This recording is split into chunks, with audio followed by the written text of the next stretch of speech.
Good morning. No change at this morning's Bank of Canada interest rate announcement. No real change to the outlook as well. What people usually want to know is where rates are headed. No real change there as well. I mean, the bank's forecast is still to not look to raise rates until second half of 2022.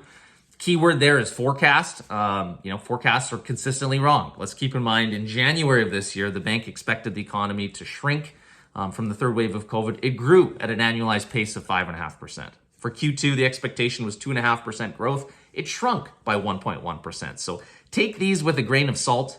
The swaps traders right now are pricing in one rate increase over the next 12 months and two in the year after that. That's come down a little bit. When I got in touch in July, it was 1 and then 4 rate increases. So the outlooks for rates going up has come down a little bit. But again, don't read too much into that. The not so silent killer, which is getting talked about more and more, is inflation.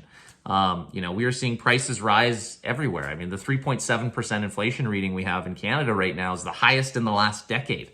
There's record long waits for raw materials. Canada's farm price index rose by almost 25% in June, highest level since the really high inflation of the 1970s.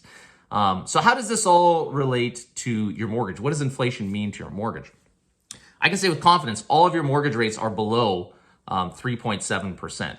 So that's actually a good thing from a mortgage perspective. That means you have a negative rate mortgage, in real terms. You're paying back your mortgage with dollars that are becoming worth less and less. They're less and less valuable. You're inflating away your debt without having to lift a finger.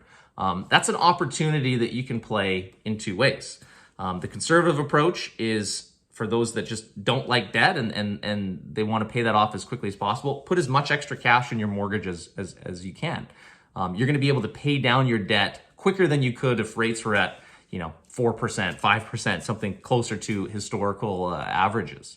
The higher risk approach is don't bother paying down your debt.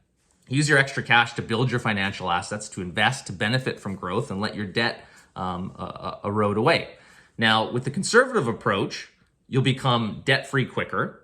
You'll better insulate yourself from market corrections, although following COVID, you could argue it's hard to see policymakers really letting markets crash ever again. But you may not benefit from growth as you in risk assets as you could if you were putting more money into investments. With the less conservative approach, with the investing approach, we could continue if we continue to see inflation at these levels, your net worth will grow a lot quicker. But you do run the risk of, your investment portfolio performing poorly and being left with, debt and a loss on your investments. So there's definitely, risks with both sides, but these are conversations that you should be having about your own finances. If you could use some help or direction with that kind of stuff, I love talking about these kind of things, and I have a great financial planner I would love to put you in touch with. But yeah, I know this went a little bit longer than usual. These are just questions I've been getting asked a lot more, so figured people could benefit from hearing this stuff. And if you know anyone that would benefit from watching, please forward that along and let me know if you have any questions.